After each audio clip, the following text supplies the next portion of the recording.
Bueno, listo. Muchísimas gracias a todas las personas que ya se están conectando y bueno, también que algunas se conectaron incluso un poco antes, así que muchas gracias por asistir. Les doy la bienvenida a nombre de la Red Latinoamericana y del Caribe de Personas que usamos drogas, LAMPUD. Este es el primero del ciclo de webinars. A ver, voy a ir admitiendo. Este es el primero de los ciclos de webinars 2025-2026 que queremos realizar a través de todos los países de la red, de forma de poder contar todo lo que está pasando en experiencias de aprendizaje, luchas e incidencia de cada país, así como de la región. Entonces, bueno, pues hoy es el caso de Colombia con el que empezamos con pie derecho. Tenemos aquí al equipo de Colombia. A lo largo del 2025 y 2026 tendremos estos encuentros con activistas, organizaciones comunitarias, investigadoras, investigadores, trabajadores de la salud y referentes en política pública que puedan enriquecer este diálogo.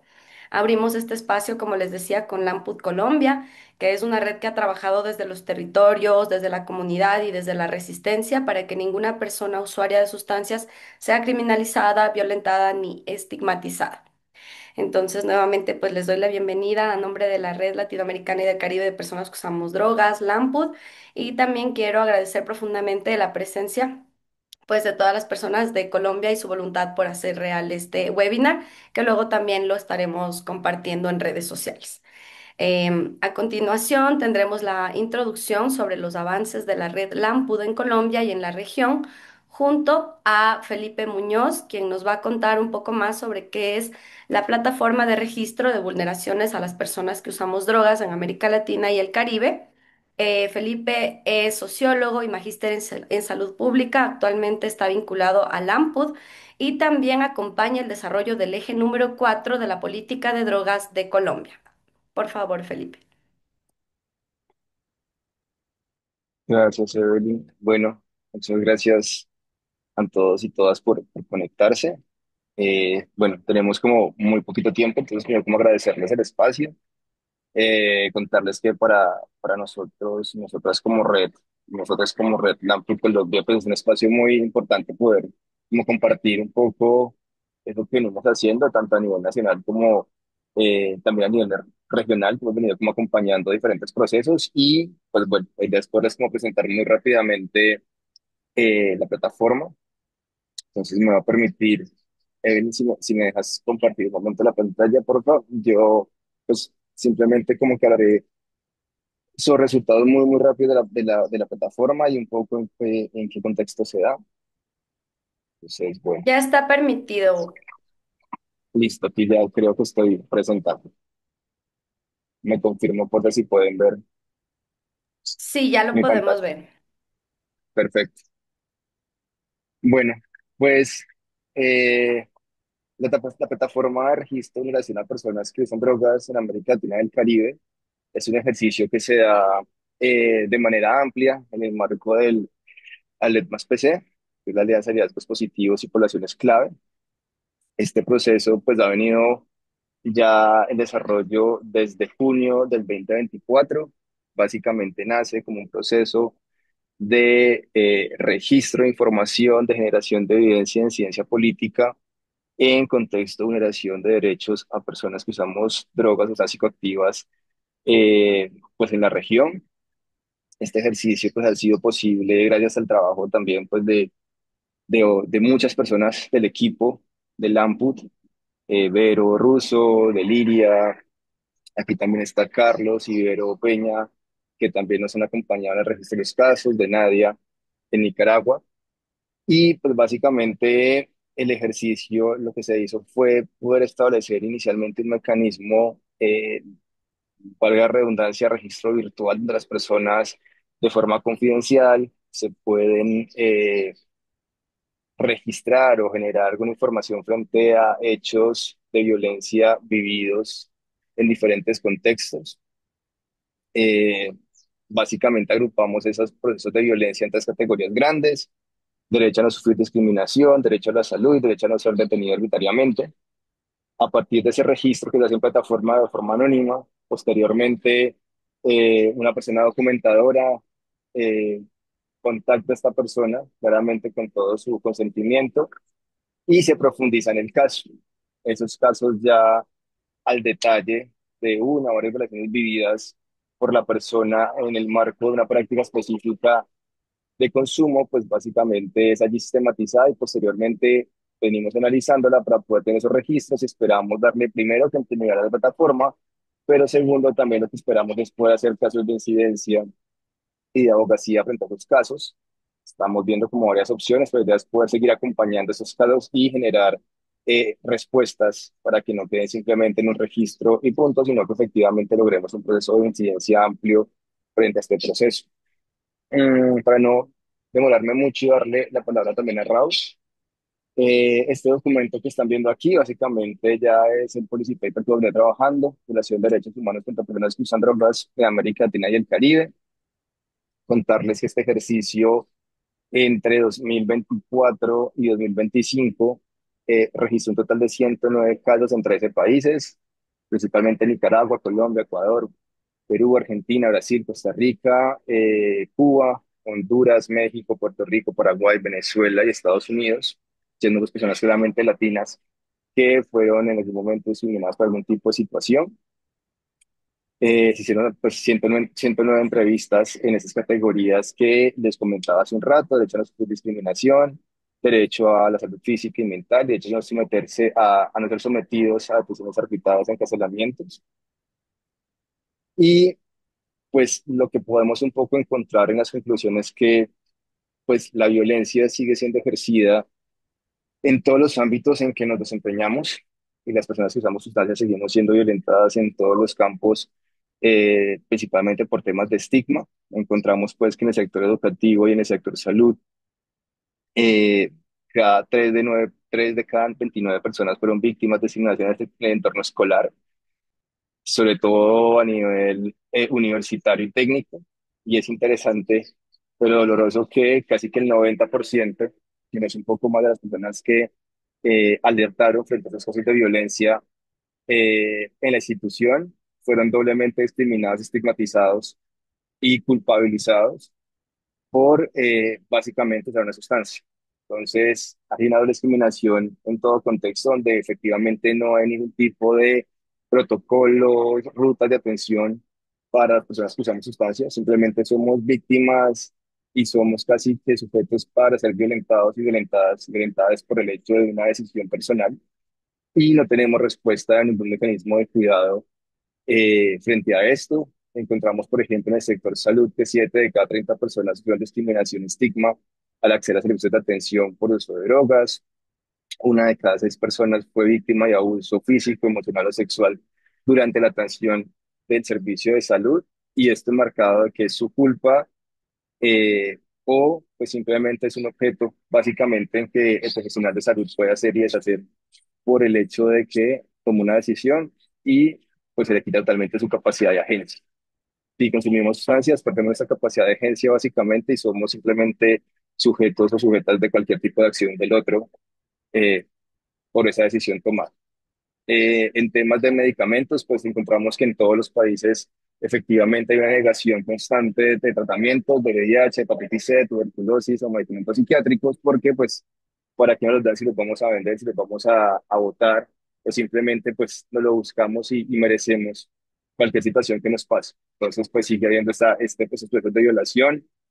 En el tema laboral, las prácticas de violencia pues no cesan. Encontramos en países como Colombia aún es muy recurrente la toma de exámenes toxicológicos y además aún sin consentimiento, expulsiones laborales sin causas justificadas, más allá de que la persona, jefe inmediata o compañero o compañera se enteró del consumo, y básicamente esto escala y automáticamente es una cosa de despido sin ningún tipo de justificación más allá, pues aparte de que no lo justifican con esto.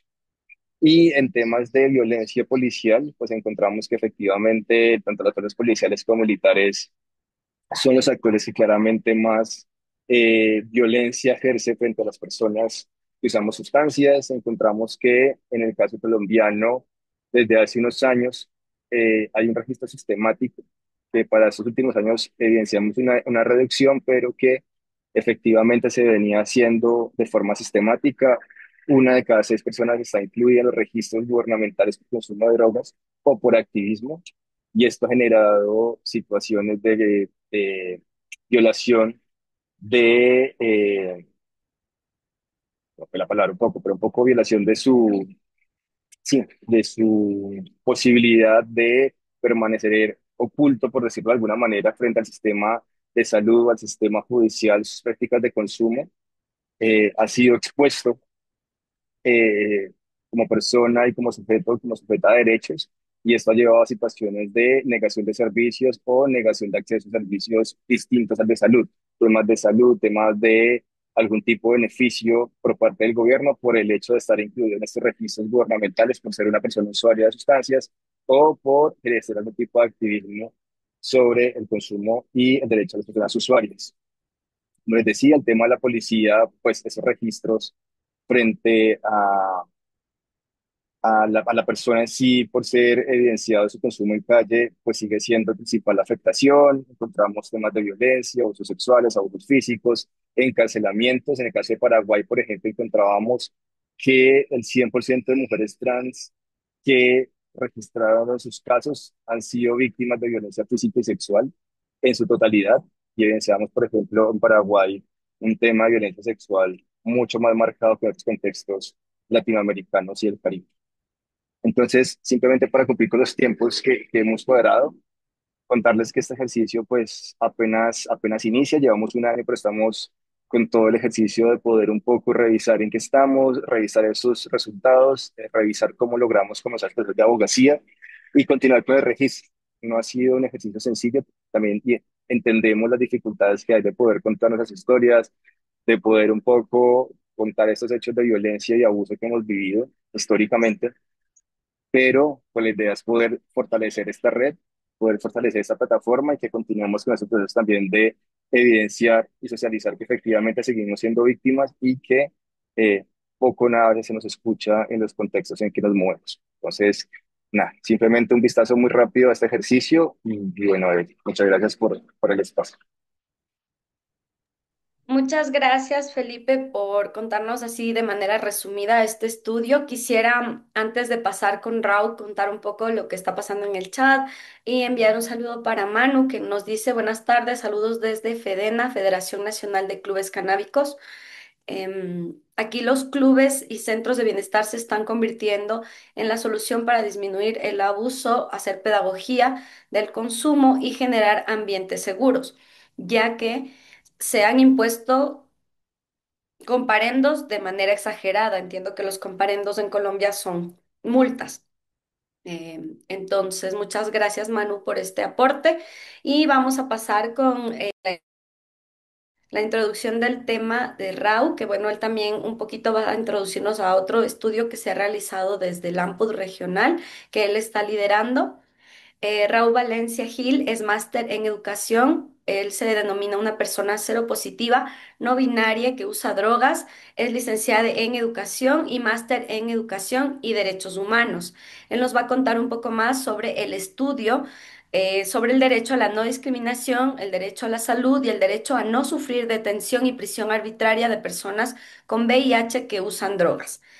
En 10 países de Latinoamérica se realizó este estudio. A continuación, Raúl. Hola Bella, ¿qué más? ¿Cómo estás? Igual a todas las personas que estamos acá conectadas. Un saludo en este lunes festivo para Colombia. Bueno, como acabas de decir, este estudio tuvo un alcance en 10 países: Bolivia, Costa Rica, Ecuador, El Salvador, Guatemala, Panamá, Paraguay y Perú, pero no Colombia. Colombia queda faltando.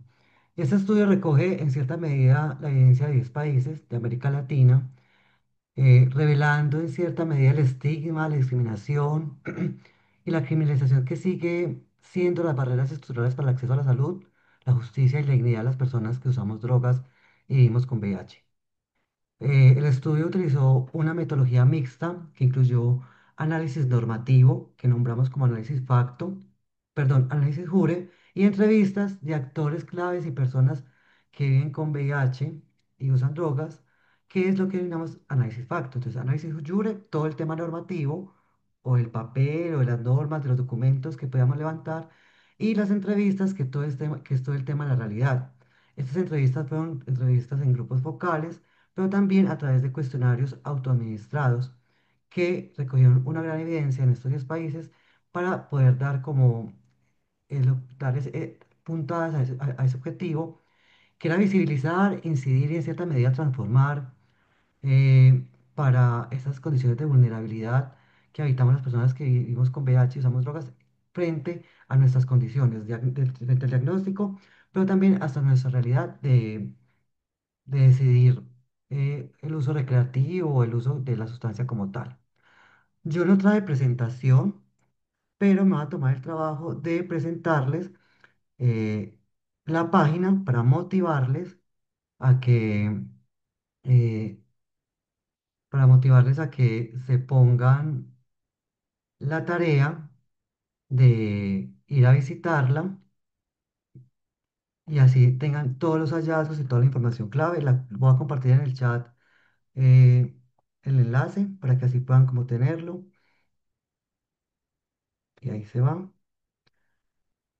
Y me va a traer como con el tiempo tan corto de tratar de resumir como unos grandes hallazgos como que tuvimos como en el estudio. Entonces, como lo dijimos, el estudio revela una brecha profunda y sistemática entre las protecciones legales formalmente reconocidas como en la parte de los jure, dentro de nuestra metodología, y la realidad cotidiana vivida por las personas que viven con VIH, que vivimos con VIH y usamos drogas, que es lo que conocemos como facto. Aunque existen marcos constitucionales y normativos y tratados internacionales que ratifican en los 10 países analizados la garantía a la igualdad, a la salud y en la práctica de estos derechos, las personas que vivimos con VIH y usamos drogas enfrentamos vulneraciones sistemáticas, impulsadas por el estigma, la criminalización frente a las drogas y la ausencia de servicios adecuados. Voy a tratar de resumir lo que más pueda, pues porque ya he hablado mucho de esto en varios escenarios, entonces pueden ver varias partes. Frente al derecho a la no discriminación, a pesar de que en todas las constituciones y leyes específicas frente al VIH se prohíbe la discriminación, hay una protección, lo que evidenciamos es que hay una protección ineficaz para las personas que vivimos con VIH y usamos drogas, debido a la falta de un enfoque interseccional y de enclave de derechos humanos. En sí persiste el estigma. Entonces, ¿qué encontramos? Ineficacia de la ley y la desconfianza en instituciones. Entonces, ¿qué es esto? Existe una percepción generalizada de que las leyes antidiscriminatorias son letra muerta. O sea, las personas que vivimos con VIH desconfiamos aún profundamente en los mecanismos formales de denuncia, con todas las defensorías o fiscalías o los mecanismos que existen. Debido al temor, ¿a qué? A represalias, a revictimización, a la falta de resultados concretos que beneficien nuestros derechos como tal. ¿Qué pasa? Evelyn, que me manda por ahí unas... Bueno, me desconcentré. Entonces, a raíz de eso, que me manda como ahí una imagen, entonces, a raíz de todo eso, encontramos algunos asuntos. Por ejemplo, como en el Panamá, que es un dato que me acuerdo mucho, el 15% de las personas participantes consideraron que los mecanismos de denuncia, de protección, realmente no eran eficaces. Persistió una discriminación institucionalizada, o sea, los servicios de salud, en el ámbito laboral, el sistema de justicia, son espacios de discriminación recurrentes. Se reportan tratos deshumanizados, negación de servicios médicos, exigencia ilegal de pruebas de VIH para el empleo o perfilamiento de policías basados en la apariencia frente al tema de uso de sustancias. Hay un estigma asociado a la doble condición, o sea, VIH y uso de drogas. Es la barrera estructural que permanentemente afecta la salud mental, provocando autoestigma y aislamiento social en cada una de las personas que hicieron parte como del estudio. Esto más o menos como englosando los resultados frente al derecho de la no discriminación. Frente al derecho a la salud, el hallazgo más crítico es en el ámbito o en la ausencia casi total de los servicios de reducción de daños, lo que contraviene a los estándares internacionales de salud pública que posiciona la importancia de este enfoque, pero en la realidad eso no se ve. Es una realidad que vimos en el estudio. Entonces hay un vacío inmenso, por no decir casi total, en casi todos los países carecen de leyes que regulen o financien la reducción de daños. Y esto como lo entendimos en el estudio, como intercambio de jeringas, naloxona, para el tema de sobredosis, terapia de sustitución pro opioides, también temas de consejería frente a interacciones de sustancias con nuestros medicamentos antirretrovirales. Aquí evidenciamos que el paradigma dominante sigue siendo el prohibicionismo y la abstinencia. En países como Bolivia, Honduras, Perú, la ausencia de estos servicios es casi absoluta, tanto en la ley, o sea, en las normas, como en la práctica. También encontramos algunas barreras frente al tratamiento antirretroviral. Aunque el acceso antirretroviral es universal, se supone que es gratuito y ley en casi todos los países, las personas que vivimos con VIH y usamos drogas enfrentamos barreras en torno a la práctica, a lo facto. El personal de salud a menudo condiciona la entrega de medicamento al tema de la abstinencia, del consumo de sustancias o a un trato estigmatizante porque nos aleja a los usuarios de los servicios y nos exigen estar en terapias de rehabilitación, por ejemplo. Entonces, esa falta de atención integral que evidenciamos con el derecho a la salud frente a nuestra realidad de uso de sustancias y vivir con VIH, la encontramos que se centra específicamente a modelos de rehabilitación. Abstinencia, por lo tanto, es un tema patolizante y con enfoques religiosos. Como me dice que quedan 2 minutos, voy a pasar entonces ya al tercer derecho, que es el derecho a no sufrir detención y encarcelamiento arbitrarios. Aquí las políticas de drogas punitivas actúan como un motor en clave de las vulneraciones, anulando las prácticas de garantías constitucionales y, en esencia, la libertad personal. Entonces, hay una criminalización, como lo decía Pipe ahorita, frente al consumo personal, aunque algunos países dignifican legalmente entre consumo y tráfico, o sea, que hacen la diferencia, como Perú, Colombia y Ecuador, la ambigüedad legal queda ahí. Y eso da a que se den detenciones arbitrarias y procesos antihumanos frente a este tema del uso.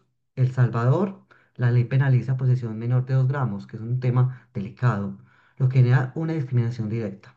Pero hay unos países que, a pesar de que hay unas marcas ahí para navegarlo, se da también. Ahí se presentó también la denuncia frente a la policía con temas de extorsión. O sea, cuando hay niveles bajos nos extorsionan a los usuarios para poder no ser criminalizados. Pero también algo que me preocupó mucho es que en los centros de detención, como cárceles o lugares de pasos, también las personas que vivimos con VIH y somos vagos, sufrimos violencia, hacinamiento, negligencias médicas y por lo tanto, en casi todos los casos, interrupción del tratamiento antirretroviral. Pero hay algo bueno en todo este estudio y es que salió a flote el rol de la sociedad civil. Entonces, ¿qué pasó? Los resultados positivos que se dio en este estudio es que las organizaciones de sociedad civil, como quizás la AMPO y otras que existimos en cada uno de esos países, somos la respuesta frente a todo este tema de vulnerabilidad que vivimos las personas que vivimos con VIH y usamos drogas. Somos generalmente las principales en promover información, apoyo psicosocial, insumos básicos de prevención y lo más importante para mí, la defensa de derechos humanos con enfoque de reducción de daños. Y esto, pues como las organizaciones tenemos recursos limitados y cada vez más pocos, se hace que estas prácticas sean pocas, no tanto como se merece cada país. Entonces, eso también es un llamado para que las personas que en cierta medida pueden incidir para que tengamos más recursos y en cierta medida podamos influir para dar una respuesta más práctica, es un llamado que el estudio nos hace. Y que hay un tema de rutas que se ven. En la página de estudios van a poder ver el informe total, pero también unas infografías específicas. Y como vemos la importancia de hacer las denuncias, también van a encontrar enlazar a esta práctica o a esta plataforma de la que nos hablaba Pipe. Entonces, así a grosso modo, tratamos como de exponerle como todo, les dejo el abrebocas para que vayan a la página, encuentren, chismoseen, repliquen. En nuestras redes también encontramos mucha información. Hicimos una campaña muy bonita para dar en evidencia todo lo que hicimos con este estudio. Creo que me pasé 1 o 2 minutos, no sé. Está muy bien, Raúl. Muchísimas gracias por compartirnos esto. Como ya lo dijo Raúl, tenemos en la página web los hallazgos de este estudio y de la plataforma para que lo puedan revisar. Y también, bueno, como este es el primer webinar, decirles que pues es también el inicio de abrir más diálogos sobre estos estudios que ha realizado la AMPUD con el apoyo de otras organizaciones y sobre todo pues liderado por activistas y representantes, en este caso de Colombia, como lo es Raúl y Felipe. Sí, Raúl. Eli, me pasó algo súper importante que no se puede pasarte en la conversación. Este estudio tiene un enfoque de pares para pares. O sea, todas las personas que estuvimos dentro del estudio fuimos personas que vivimos con VIH o usamos drogas. Y esto da un enfoque totalmente diferencial a cómo se analizó y se encontró la información. Entonces, esto hace una medida totalmente diferente al estudio, que es importante no nombrar. Por supuesto, el enfoque comunitario. Igual les recuerdo que al final de las presentaciones vamos a tener un pequeño momento para preguntas y tal vez para compartir. Entonces, ahora les voy a presentar a nuestra siguiente ponente. Muchas gracias, Raúl, nuevamente. Ahora nos vamos con Alejandra Villa Agredo. Dame un momentito que voy a admitir a dos personas más. Ok. Entonces, bueno, les cuento un poquito más. Ella es máster en gestión de dirección de proyectos de desarrollo y postulante a la maestría en sociología de la UNAL. Cuenta con experiencia en la reducción de vulnerabilidades vinculadas al uso de sustancias en salud pública y mental. Alejandra también se llama a sí misma, pues, algo muy importante y muy político, pues es mamá y es politóloga.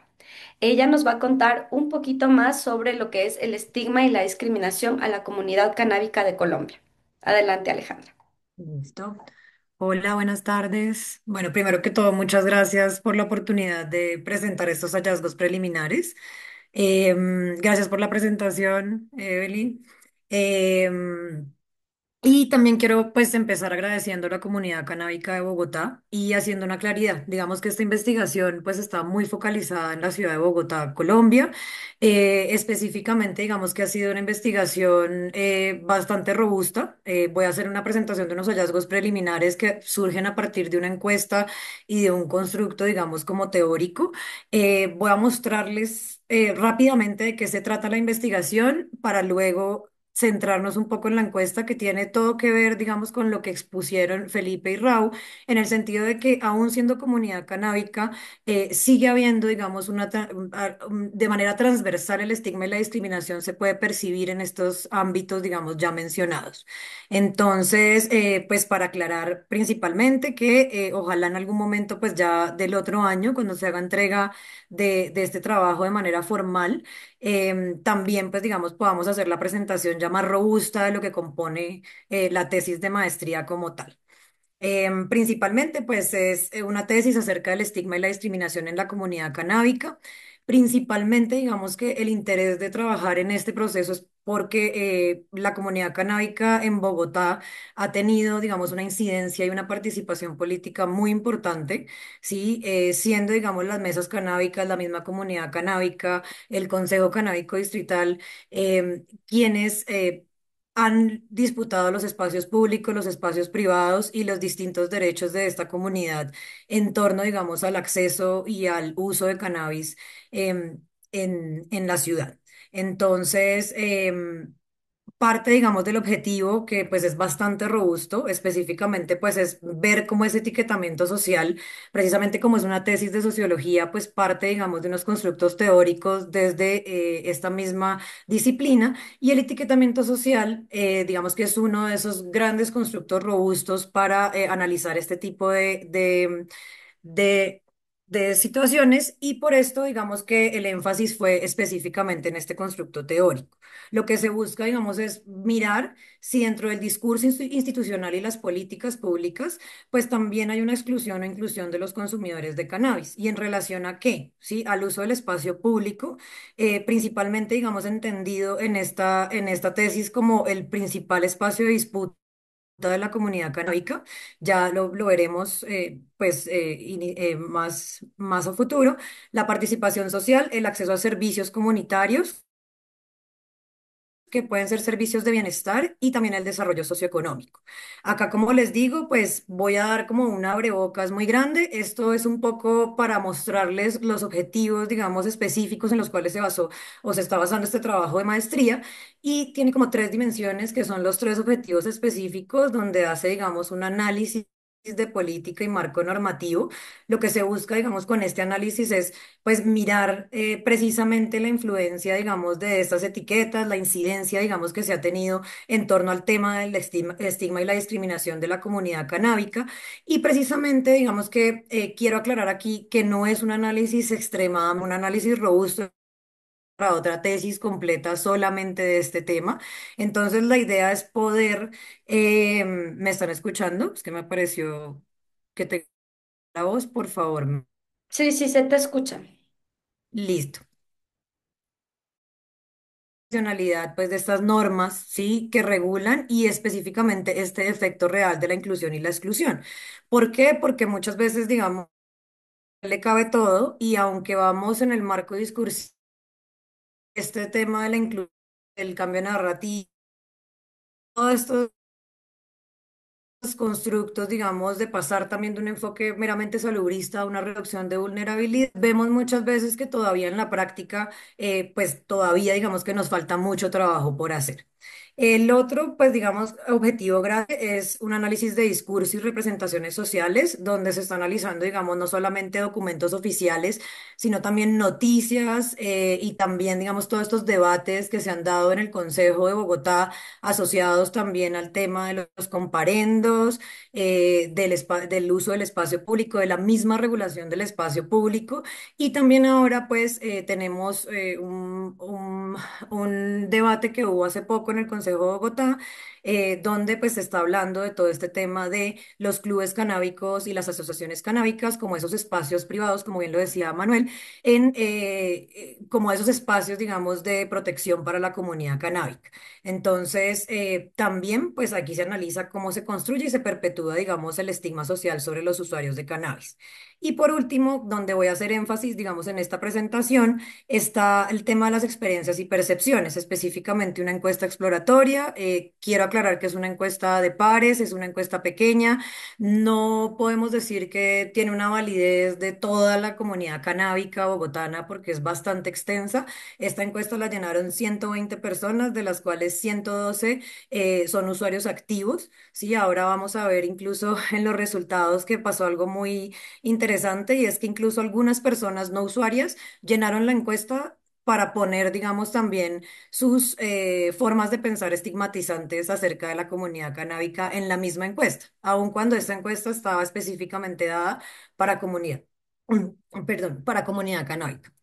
Entonces, solo para dar como un abrebocas, pues en el contexto regulatorio, digamos, y los retos que se presentan en América Latina como tal, pues vemos y precisamente una de las de los intereses es que precisamente la regulación de cannabis pues está en la discusión, está en la arena política, hay una mayor apertura y en algunos países digamos que la tendencia pues es precisamente a regular el cannabis y a regular el acceso donde las políticas públicas pues se están basando en esto, en el acceso seguro, en los espacios de bienestar y demás.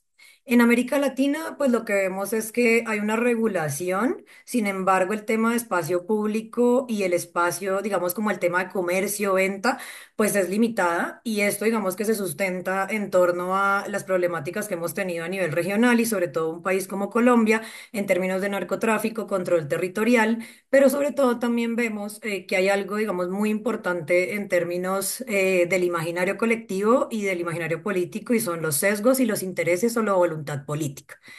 Y también, pues hay una reflexión, digamos, una hipótesis, y es que la apertura a partir de la salud pública y el concepto de enfermedad en el usuario de sustancias como tal, pues digamos que también abre muchas puertas, pero también empieza a generar estigmas. Y por esto, digamos que es muy importante ese tránsito que se ha dado desde un enfoque salubrista hacia la reducción de vulnerabilidades. Y ya me explicaré un poco más adelante con los hallazgos, por qué, digamos, yo considero que también el hecho de tratar al consumidor de sustancias como un enfermo, aunque abre, digamos, unos panoramas de pronto de cuidado y unos panoramas que quizás permiten al usuario poder, perdón la redundancia, usar sustancias, también, digamos, que generan unos estigmas hacia las personas que no quieren considerarse enfermas o que no entran en esa categoría de enfermedad, o muchas veces entendiendo que no todo consumo es una enfermedad en sí mismo. Voy a pasar rápidamente por acá. Como les contaba, digamos que el etiquetamiento, la teoría o el sustento, digamos, de esta tesis, pues está en la teoría del etiquetamiento. Uno de los padres de la sociología de esta teoría es Howard Becker. Él fue consumidor de cannabis, músico de jazz. Digamos que para ese momento él también se sentía como en una sociedad donde él tampoco pertenecía y la etiqueta y los controles sociales hacia los usuarios pues también estaban, digamos, en el auge, digamos, político.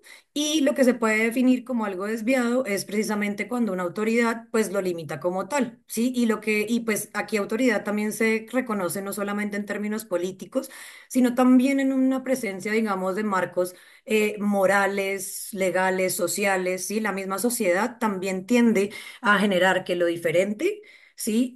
Hace parte también de lo desviado, por así decirlo.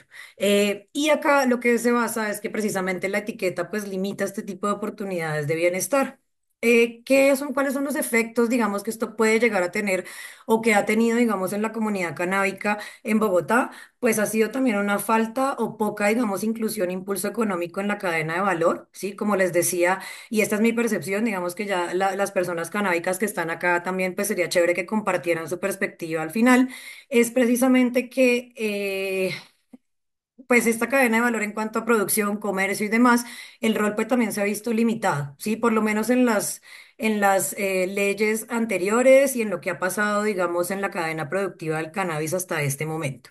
También hay una limitación en la participación política y comunitaria, partiendo de la base que ha sido la misma comunidad canábica la que ha tenido que pelearse estos escenarios y ha tenido, digamos, que pararse duro, por así decirlo, tanto en la disputa del espacio público como en los procesos de participación.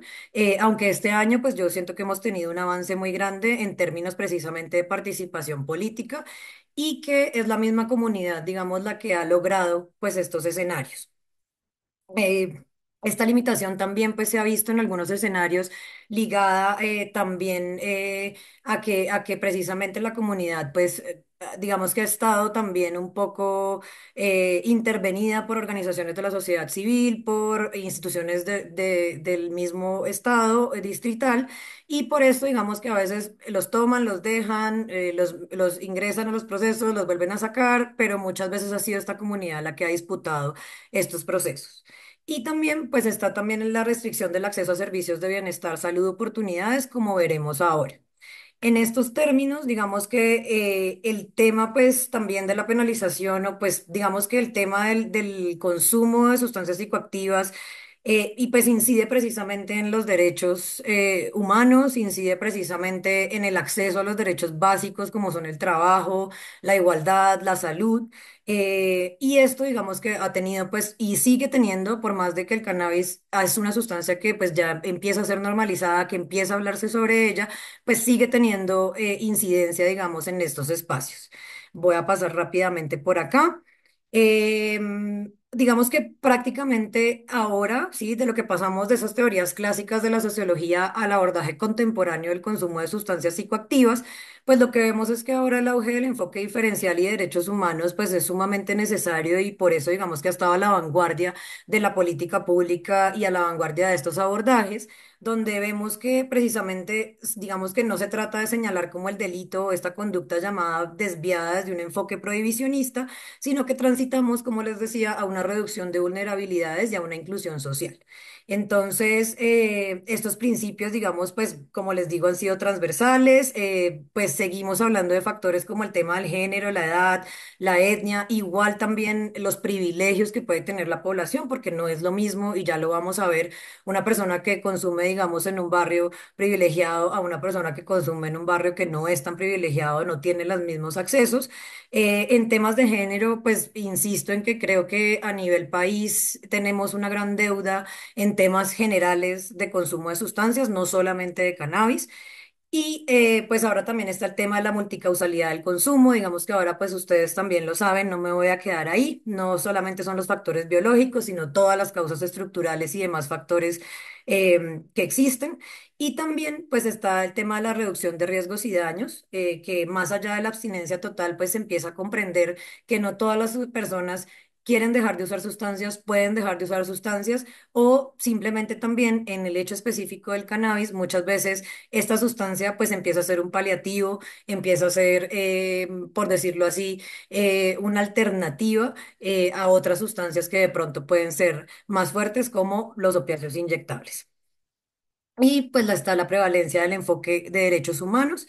Acá pues quiero mostrarles rápidamente, nosotros en Colombia creo que no podemos decir que no tenemos leyes y normas en cuanto al tema de sustancias. Creo que en general, espérenme un segundo, creo que en general pues nosotros para las normas y para el papel podemos hablar de que tenemos una gran trayectoria. A ver, ¿dónde está esta línea de tiempo?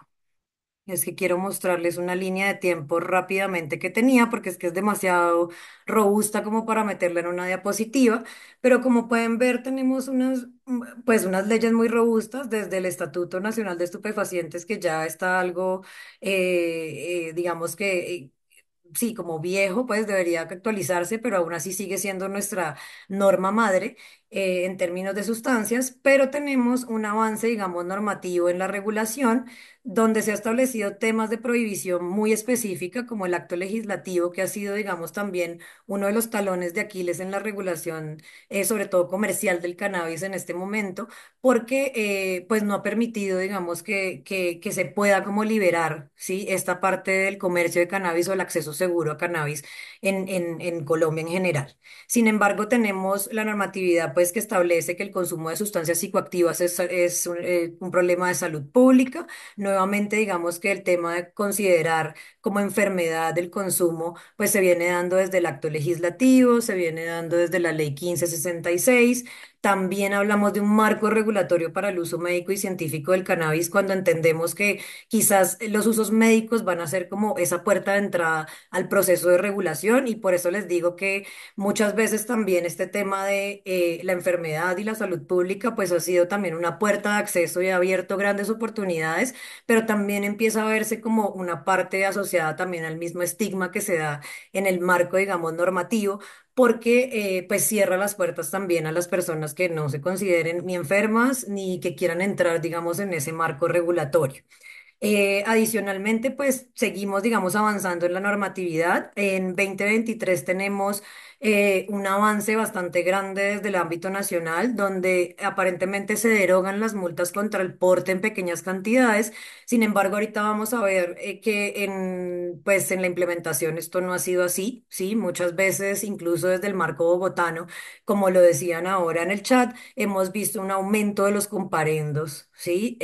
Por porte y consumo de sustancias, y muchas veces como la selectividad penal desde la policía, pues también digamos que incurren ciertos delitos asociados. Lo mismo la sentencia C-127 que nos dice que reafirma esta protección para el porte de la dosis personal, ¿sí? Digamos que antes de este marco normativo era prohibido portar.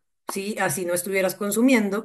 Entonces, esto también generaba pues muchas discrepancias en torno al rol de la policía y al quehacer, digamos, pues de estas autoridades en el marco de los usuarios y a los derechos también de los usuarios, porque además estábamos en un marco normativo donde era permitido el consumo, pero no era permitido el porte. Sí, entonces, digamos, pues no el consumo en espacio público, pero me refiero, no estaba penalizado el consumo para los adultos.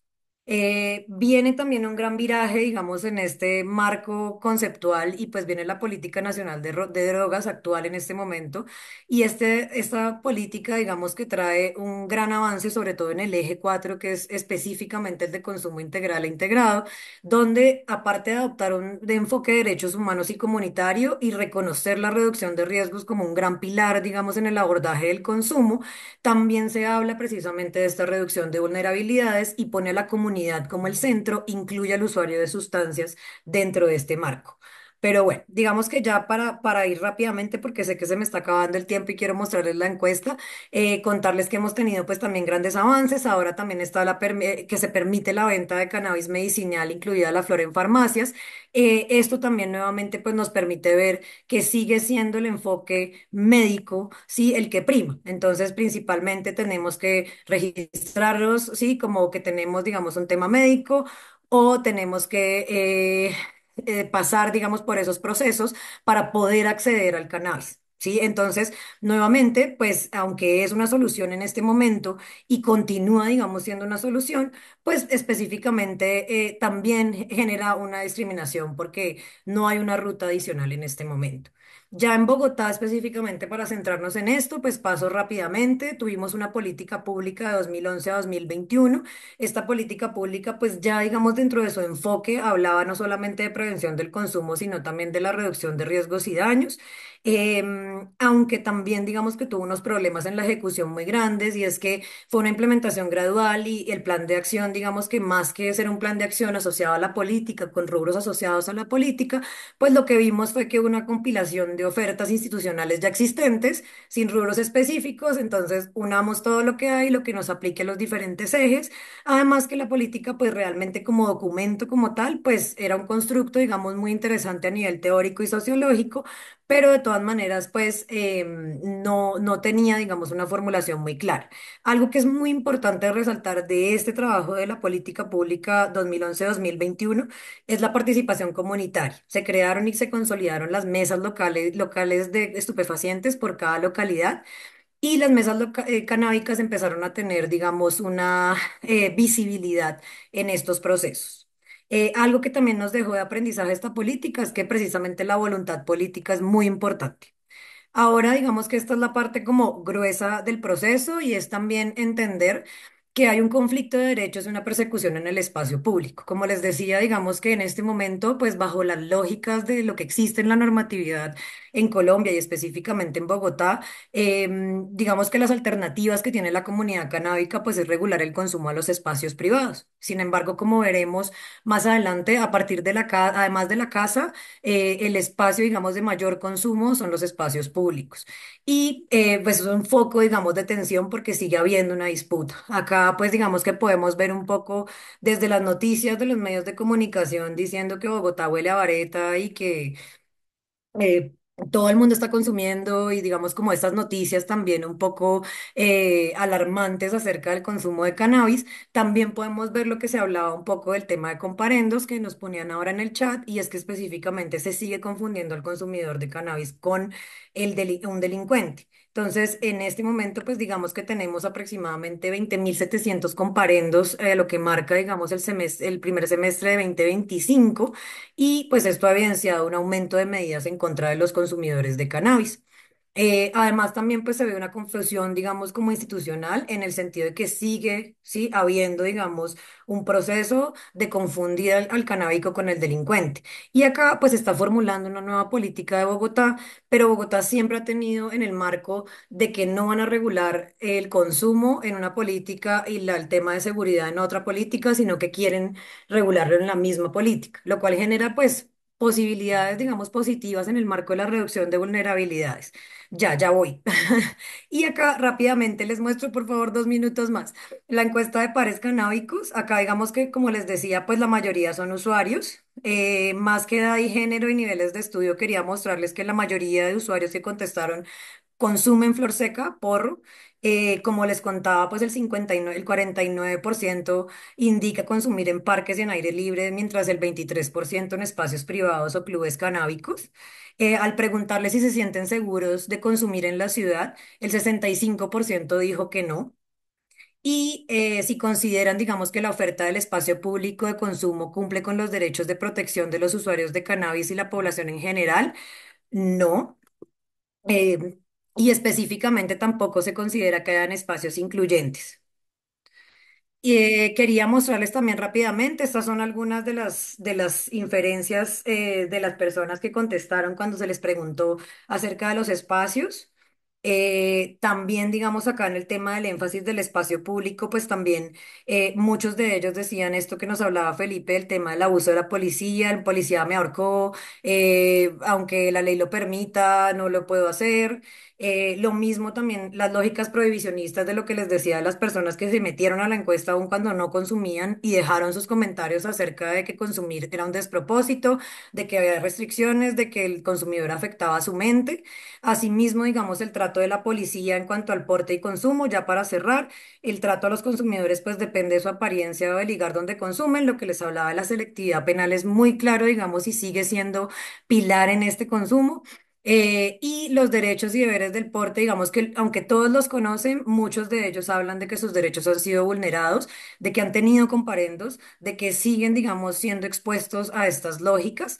Y digamos que les voy a mandar la presentación porque pues realmente también el tema de la fórmula médica, el tema de sentirse juzgado, ¿sí? El tema de si han ocultado el consumo a compañeros familiares por temor, el tema de si son objeto de chistes o insinuaciones, ¿sí? Lo cual digamos que ya para cerrar, pues nos deja también bajo digamos que aclararnos que pues realmente sigue existiendo un gran estigma y discriminación a la comunidad canábica, sigue también generando temas de estrés, ansiedad, sentirse avergonzado, afectar las relaciones personales, aun cuando vemos en el marco de la normatividad unos avances específicos, pues realmente este es el sentir de la comunidad canábica en Bogotá que llenó la encuesta y pues bueno, digamos que en cuanto a estas conclusiones, pues quería decirles esto, seguir viendo el espacio público como el espacio de disputa. El tema de los clubes canábicos va a apoyar un poco, digamos, este proceso, pero no va a ser la solución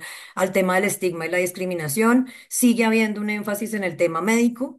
Y bueno, qué pena por tomarme un poco más de tiempo. Realmente esto es bastante extenso y muchas gracias a todos y todas.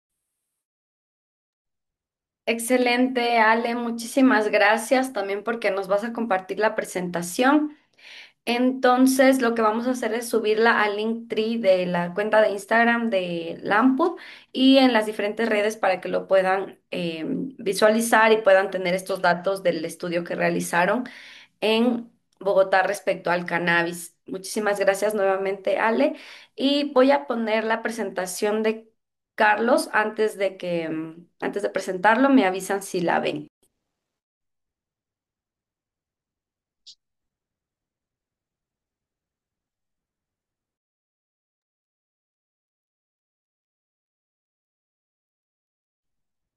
Sí, sí, ya, ahí ya se ve.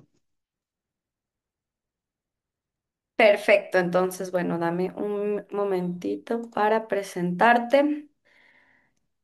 Bueno, tenemos a Carlos Eduardo Leal Ruano. Él es psicólogo, es miembro del AMPUD Colombia y psicólogo con amplia experiencia en terapia asistida en psicodélicos y gestión de iniciativas y participación ciudadana.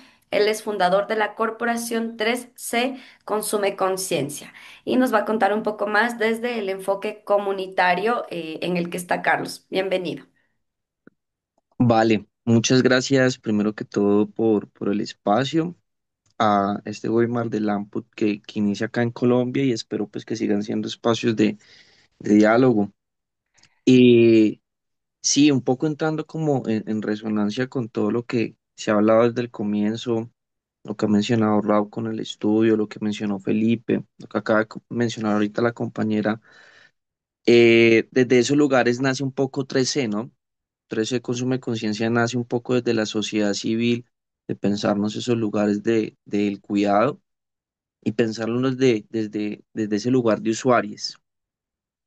Desde ahí se empieza a tejer. Si quieres, avanzamos la próxima diapo. Empezamos a tejernos y en ese orden de ideas como a transmutar y a configurar también un poco la manera en la que empezamos a interactuar como dentro de estos espacios, eh, que en su comienzo únicamente estaban como focalizados en temas como de ocio, nocturno sobre todo, pero que luego fueron escalando eso como un nivel de corresponsabilidad también dentro de los miembros pues fundadores y confundadores de 3C. Y en ese lugar, pues evidentemente ahorita, pues nosotros desde una identidad le estamos pues, apostando a nuestra misión que es promover una salud pública desde un lugar del bienestar, pero entendiendo que esa salud pública también puede tener una mirada de una salud comunitaria, una salud colectiva, y la intención de 3C también pues, es un poco esto, ¿no? Como poder ser un articulador entre las comunidades, los territorios y muchas veces estas instituciones que pues entendemos que por mucho tiempo bajo su estructura pues también de, de- del capitalismo responden a unas dinámicas de una política y en ese orden de ideas, pues lo que estábamos buscando también desde 13 es movernos desde este lugar un poco más de lo comunitario. Evidentemente hay una posición de la investigación, sabemos la importancia de empezar a aportar datos y datos también pues desde estos nichos, desde estos lugares también con las personas que son usuarias. Eh, y pues evidentemente pues todo esto desde un lugar de la salud mental. Hay un enfoque también de prevención de consumos para nosotros porque en medio del ejercicio también, digamos, que se le ha apuntado a los entornos escolares. Ahorita lo voy a mencionar un poco como en la línea del tiempo que tengo dentro de la presentación. Y pues ahorita desde este nivel de corporación y incidencia comunitaria, lo que estamos pretendiendo es pues poder aportar o crear comunidades más saludables y resilientes mediante lo que es el empoderamiento de las personas, ¿no? De los usuarios o también de los no usuarios. Entendemos también este trabajo colaborativo, como lo mencionaba, pues como esta articulación entre lo público y lo privado o lo comunitario y lo institucional. Siguiente, por favor.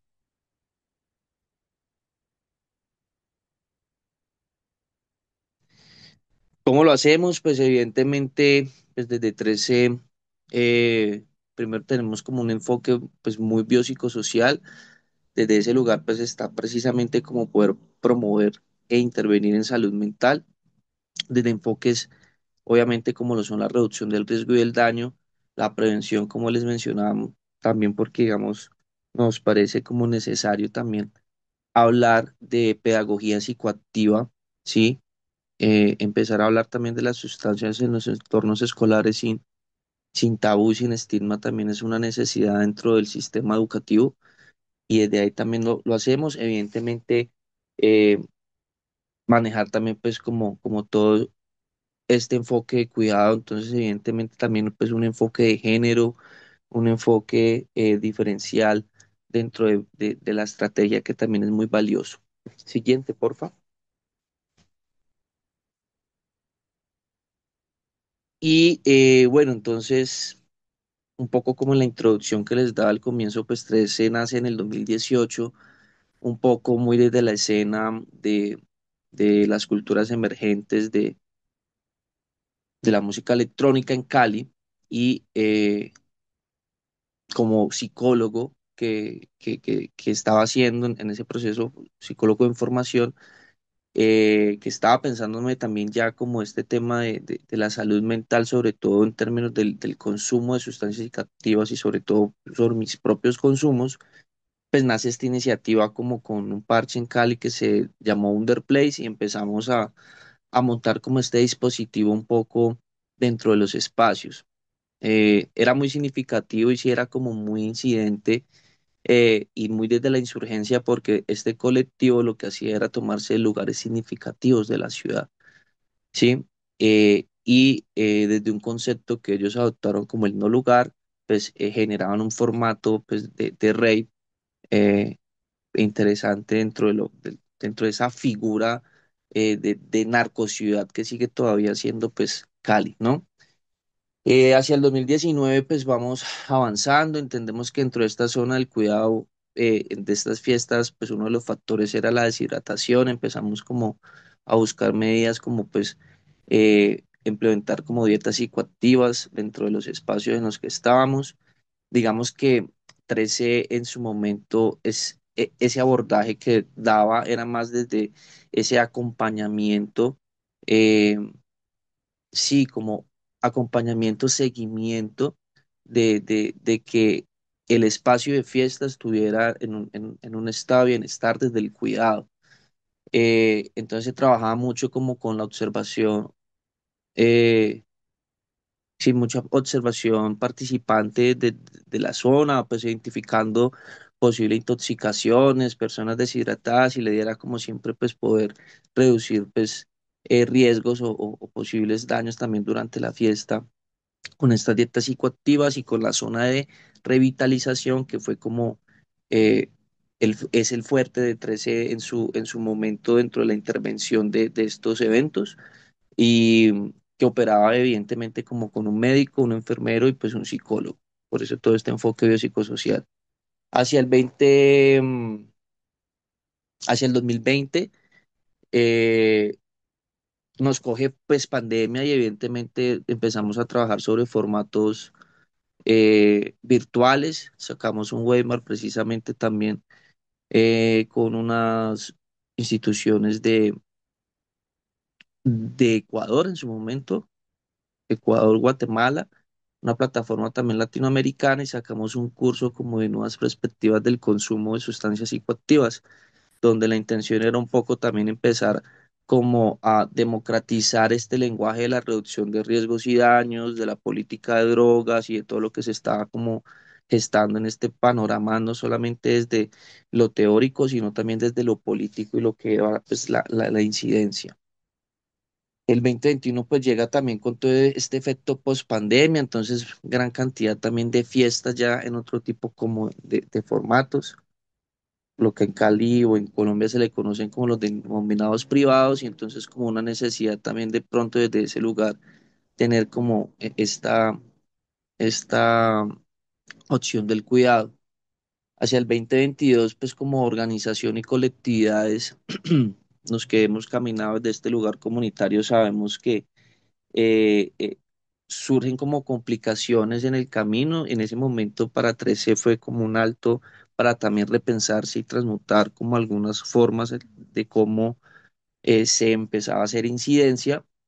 eh, Porque bueno, no lo había mencionado, pero digamos que dentro de 13 nace en Cali, pero ahorita hay incidencia en Cali, Bogotá y Pereira. Un poco también era como este año nos permitió como eso, ¿no? Como ver cómo se iba a hacer este despliegue y cómo íbamos a seguir como generando esta incidencia en los diferentes espacios o entornos donde llegábamos como con nuestra filosofía o forma de trabajo. Hacia el 2023 y hasta la fecha, pues evidentemente nos hemos vinculado a espacios un poco ya más académicos, con entornos pues universitarios, como les contaba también, como con colegios distritales o públicos, como se conocen acá en Colombia, sobre todo en Bogotá. Trabajar este tema como de las zonas escolares es súper fundamental. Ahora en el contexto también de esta nueva política que se está pensando a nivel distrito. Y bueno, ahí como también haciendo incidencia en estos espacios de participación, procesos pedagógicos constantes con parches canábicos, ayudando a fomentar también dispositivos de base comunitaria dentro de la comunidad e intentando pues un poco como revisar o como articularnos, como les decía así, como empezar a escalar sobre esos recursos. Siguiente, porfa.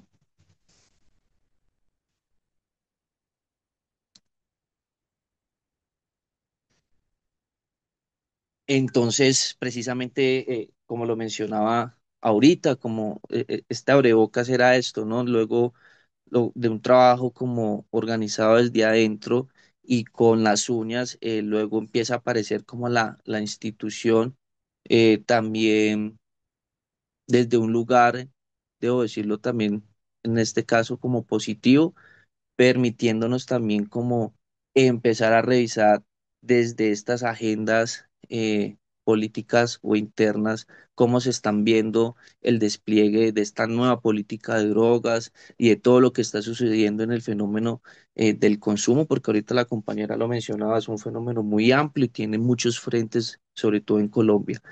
Y pues entonces llega 13 con Ministerio de Justicia y con el Observatorio de Drogas de Colombia y llega un poco lo que ha sido el tema del análisis de sustancias.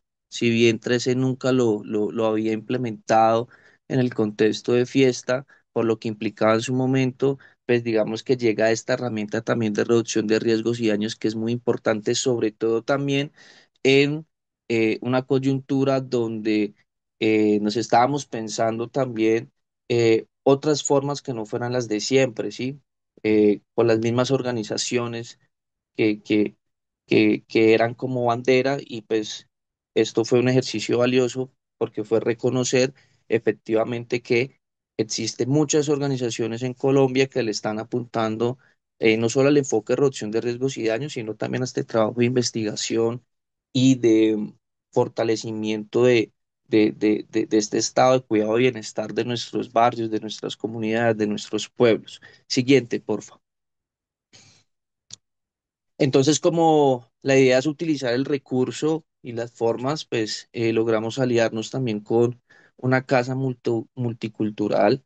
Es un espacio que también se está pensando ser un club canábico. Ahorita Manuel lo mencionaba, quizás los clubes no son eh, la solución total, pero es una iniciativa la cual ha venido rodando también.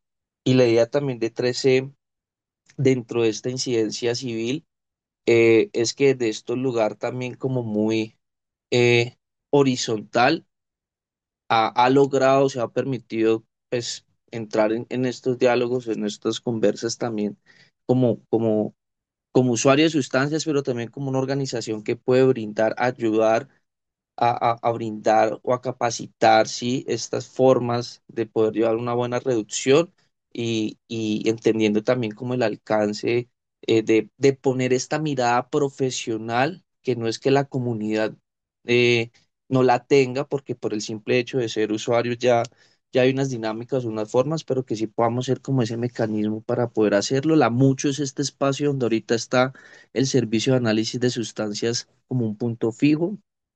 Nosotros, a diferencia pues, de otras organizaciones, no lo estamos cobrando, entendiendo que parte de este recurso, pues evidentemente fue financiado por eh, el ministerio, entonces estamos como desde este lugar aportándole.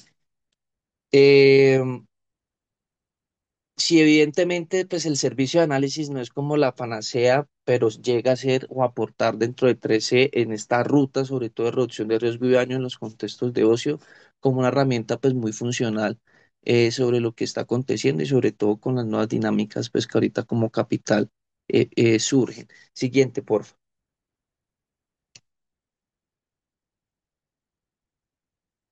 Entonces, pues todo esto también me sirve como de abrebocas y aquí ya no voy a hablar solamente de 13, sino de las organizaciones de la sociedad civil, como logramos llegar.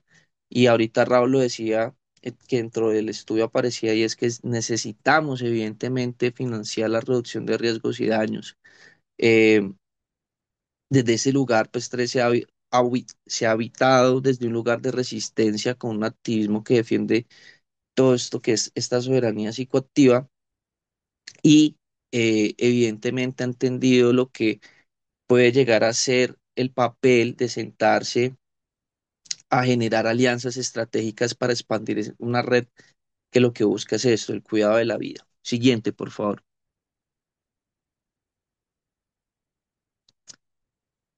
La anterior, por favor. Gracias. Y esta imagen es muy bonita porque, pues, dentro de este proceso, donde les decía lo que logramos apuntarle, que fue el SAS con el Ministerio y el Observatorio, pues también vienen todos estos parches de diferentes lugares de Colombia, como lo es Open Mind acá en Bogotá, y en otras incidencias, con incidencia en otras ciudades también, Acadelia en Ibagué, Cultiva tu Mente en Pereira, los parceros y las parceras de SAPI, eh, de Sapiencia, Corporación Sapiencia, y los compañeros de Estesia, ¿sí? Dale, quedan 2 minutos, listo. Este espacio de capacitación o de fortalecimiento, pues lo que nos permitió fue esto también, empezar a generar reconocimiento entre las diferentes organizaciones y empezar a tejernos. Porque a diferencia de lo que pues estaba pasando en el panorama de la política de drogas o las estrategias de reducción en Colombia, que estaban pues como muy monopolizadas, porque para nadie es un secreto, pues esto fue evidentemente como una brecha para empezar a tejernos desde esos lugares, cada uno pues con intenciones u objetivos quizás similares, algo compartimos y es la reducción de riesgos y daños, el activismo y bueno, esta posición política frente al fenómeno de las sustancias. Siguiente, porfa. Eh, ¿Cómo sucedió esto? Pues el punto de partida fue esta convocatoria que genera pues, el ministerio en su momento a través del Observatorio de Drogas en el 2024, más o menos para estas fechas, y eso fue como el punto de partida para lo que se ha venido tejiendo. Siguiente, porfa, ya voy a terminar para darle paso a Vero. Y pues este es el resultado, sí, diferentes organizaciones que a pesar que con su propio recurso y autofinanciándose constantemente han logrado llevar procesos en los territorios, logran esta articulación con la institución, intentando crear pues puentes o mecanismos un poco más transparentes en términos de las necesidades. En ese orden de ideas pues sale la red territorial de análisis de sustancias, pero también esto fue mérito para que en Cali, ahorita Vero lo menciona porque no me alcanzó el tiempito a mí, pero en Cali también nace la primera red caleña, ¿sí? De reducción de riesgo y daño. Y pues para nosotros desde la comunidad, pues esto es muy valioso porque han sido estrategias y luchas pues internas y colectivas pues muy significativas para empezar a hacer este tipo de incidencia. Pues bueno, no, nada, agradecer el espacio. Quizás ahorita si hay un espacio de preguntas, como lo decías, pero hasta ahí sería mi intervención. Gracias.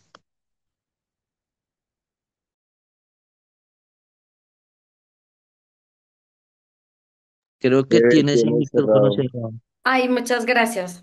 Gracias por avisarme y bueno, muchas gracias a Carlos por su ponencia. Es súper importante pues también acoplarnos al tiempo para contar con nuestra última, pero no menos importante ponente. Ella es Verónica Peña.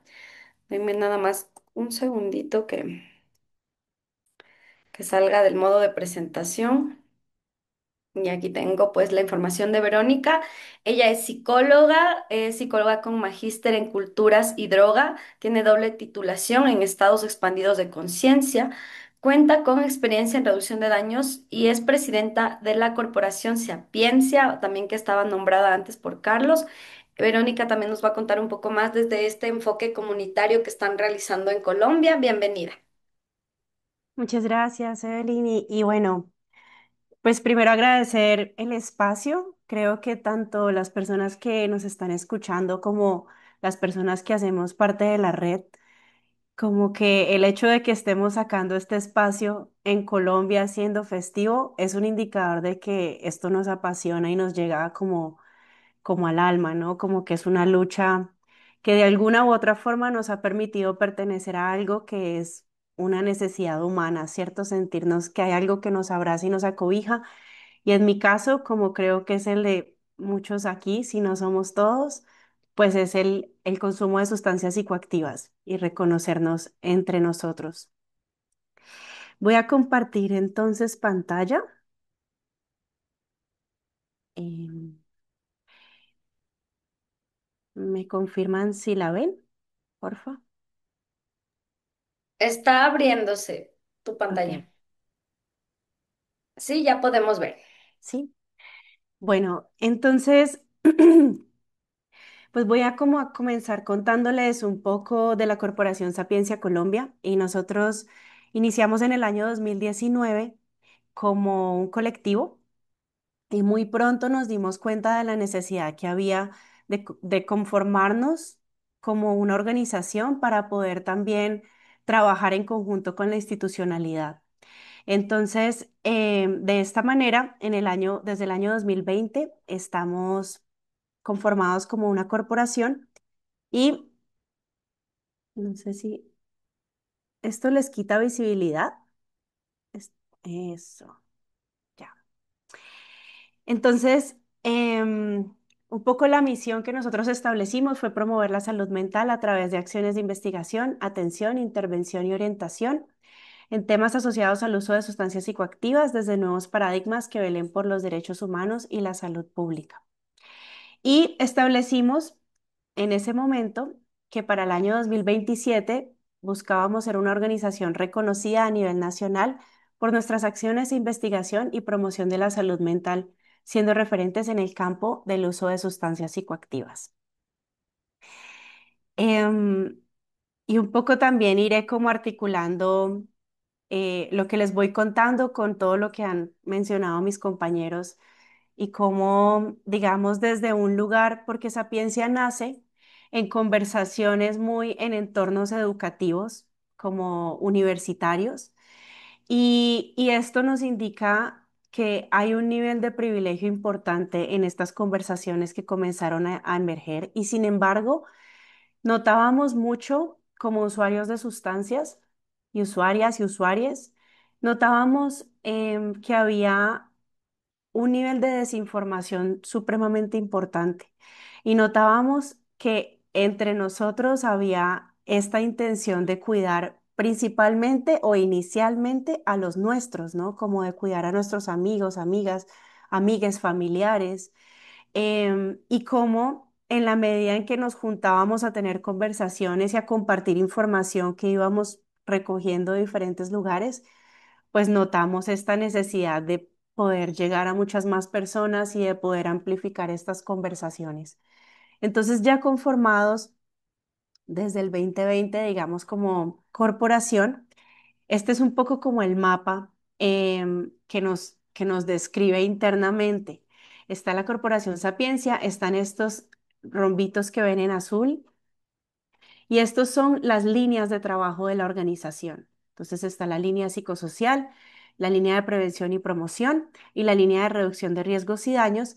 Y estos que ven en color verde son un poco algunos aspectos que atraviesan toda la organización de manera transversal. Entonces están comunicaciones, está investigación y educación y está incidencia política. Y esto que notan alrededor es un poco más como todos esos otros actores con los cuales nos relacionamos. Entonces, bueno, nos hemos venido, digamos, hemos venido teniendo presencia en diferentes entornos. En el entorno comunitario hemos trabajado más que todo la convivencia respecto al consumo de sustancias psicoactivas. Y también este año hicimos un proyecto de inclusión social en donde en un barrio que es bastante vulnerable en la ciudad de Cali, que se caracteriza mucho por el consumo de heroína inyectada y otras sustancias, pero particularmente esta. Es un espacio que no cuenta con parques ni como ningún tipo de planeación civil que permita desarrollo de habilidades o momentos de conexión entre sus habitantes. Entonces, a partir como un poco también de la excusa de una huerta comunitaria, fuimos encontrando, y digo excusa porque es una huerta, pero no es una huerta que busca seguridad alimentaria debido a las condiciones del espacio en el que se desarrolló. Y como lo notan en esta imagen, pues fue en un andén, y fue el lugar que asignó la comunidad en conjunto con otras organizaciones que trabajan en ese mismo territorio para definir en dónde se haría para que fuera un lugar cuidado y respetado por la comunidad. Entonces, bueno, esto es un poco más como hablándoles de un proyecto que tiene como objetivo la inclusión social.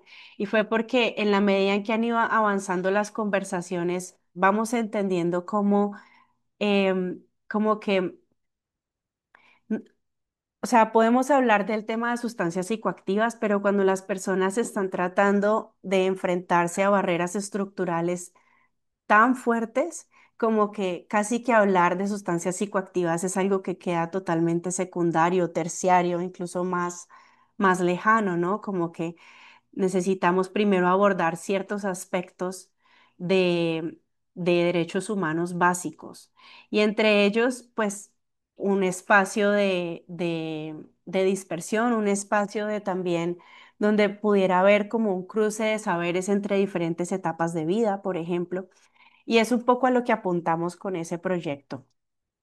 En el entorno educativo, por otro lado, Hemos tenido presencia tanto en colegios privados como públicos, con una mirada no prohibicionista, en donde invitamos mucho a jóvenes y adolescentes a preguntarse, a buscar información y un poco a desarrollar este criterio propio a la hora de encontrarse en una etapa de vida así de compleja en donde la presión grupal es tan importante.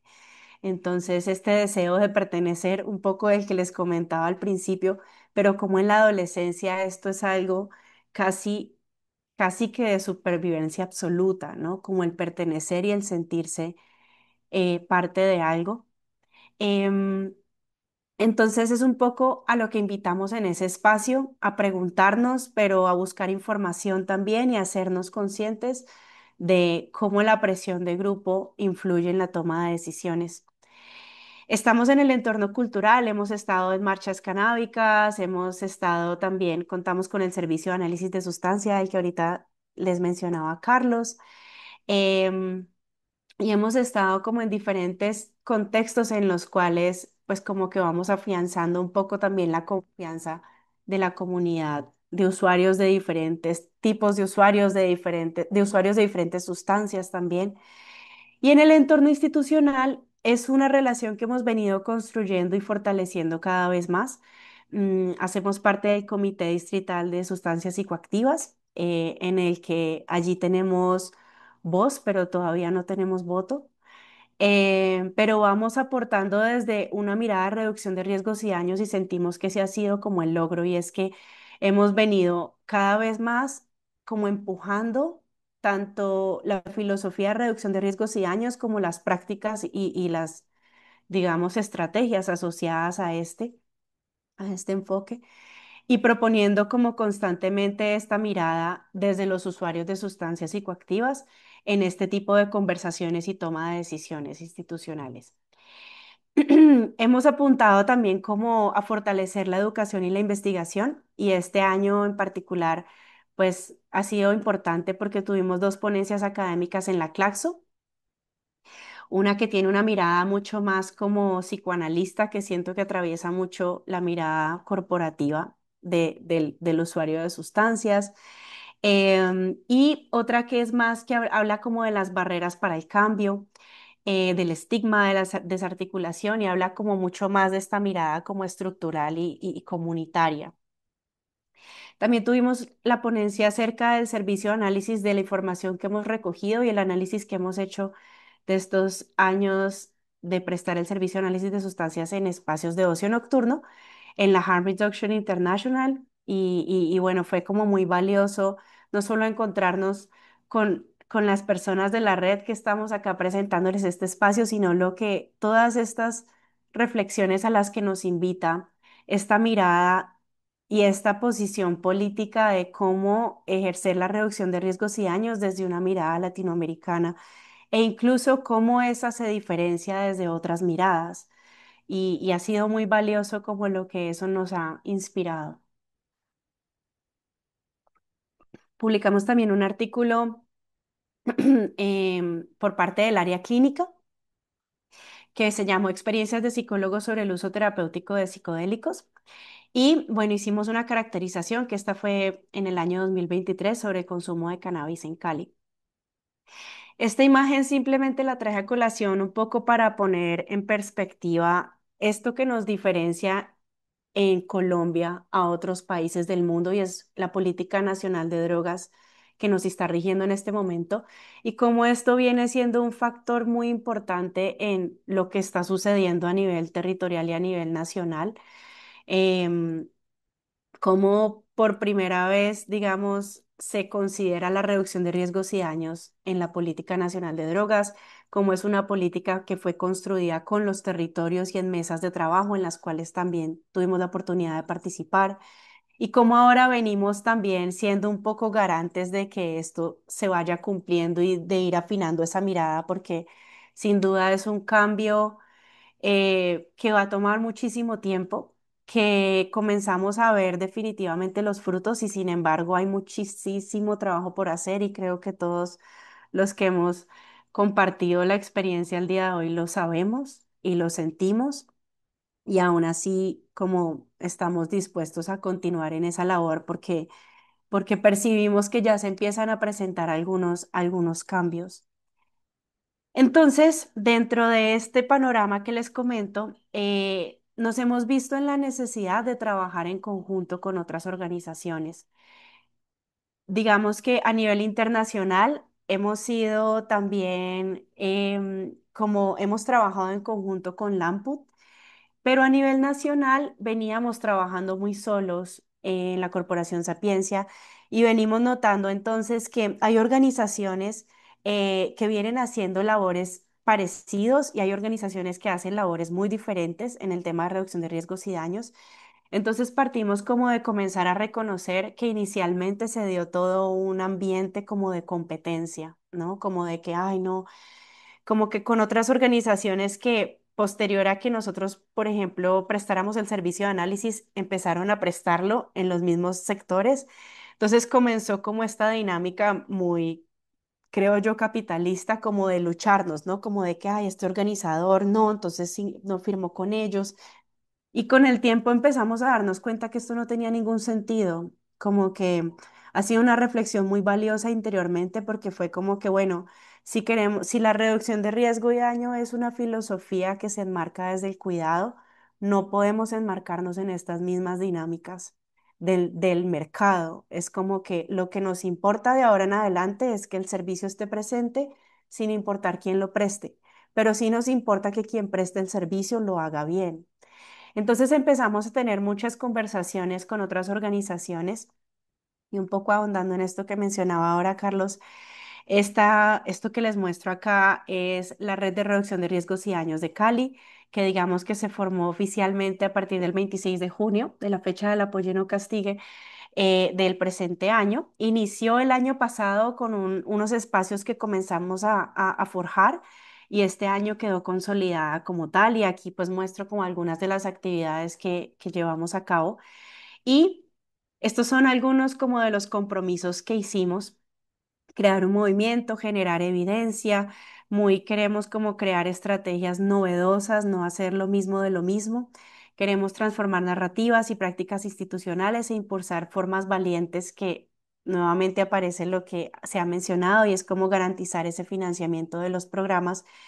Y en esa relación hemos ido forjando cada vez más la relación con Ministerio de Justicia, con Observatorio de Drogas, como lo mencionaban ahora también, con Secretaría de Salud y como notan en los logos que hacen parte de la red, es algo muy particular que sucede en Cali y es que hemos logrado articular tanto organizaciones de la sociedad civil, esta que aparece acá son los exintegrantes de Échele Cabeza de Cali, la Corporación Sapiencia, Viviendo, la Red de Salud Ladera, que es de Secretaría de Salud, la Asociación Cultural Café Arboleda y 13 Consume Conciencia, pero el hecho de que esté como acá la Red de Salud Ladera habla mucho de esta articulación que venimos haciendo y de ese reconocimiento de la red y de la reducción de riesgos y daños en general en el sector institucional. Y entonces es para nosotros muy valioso como poder estar articulando el plan de intervenciones colectivas con los objetivos de la red.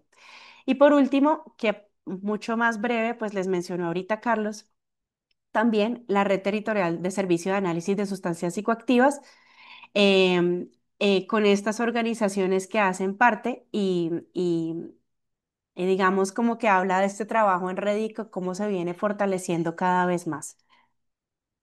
Eso era un poco lo que les quería compartir y bueno, gracias por la atención y quedamos abiertos a preguntas. Gracias, Evelyn, y gracias a todos. Muchísimas gracias, Verónica. Creo que muchos estamos aprendiendo un montón de cómo es el panorama en Colombia con todas sus exposiciones. Así que vamos ahora a abrir un pequeño momento, aunque ya nos pasamos de la hora, pero vamos a dar unos 10 minutos para preguntas y respuestas. Ya tenemos de vuelta también a Raúl, veo que están todos los ponentes. Entonces, si alguien quiere hacer una pregunta, pues puede por favor levantar la mano o reaccionar o puede abrir directamente el micrófono.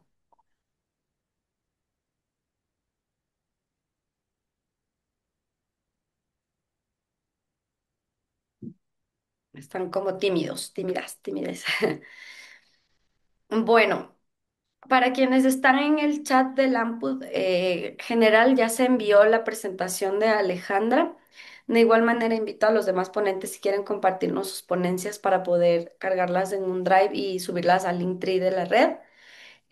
No sé si de pronto alguien de los miembros que son del AMPUD aquí del secretariado quieran hacer alguna intervención ahora, ya que no hay preguntas.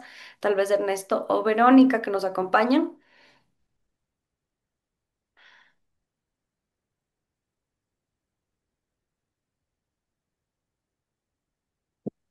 Bueno, eh, gracias Evelyn, gracias a Colombia completa por este webinario, por poder mostrar algo que desde el AMPUT conocemos y que necesitamos y que lo podamos replicar en otros países. Veía comentarios de Bastian y que es tan importante a veces el tema de la reducción de daños y riesgos, como dijo Benito, que no quede solamente, no queda solo en reducción de daños, sino en daños estructurales que ya tiene la población y sobre todo los jóvenes en cada uno de nuestros países. Así que muy feliz, muy orgullosa de este equipo joven que, que nos acompaña de ahora en más. Así que feliz, feliz y agradecerles por todo el compromiso. No, no tengo mucho más que eso. Gracias.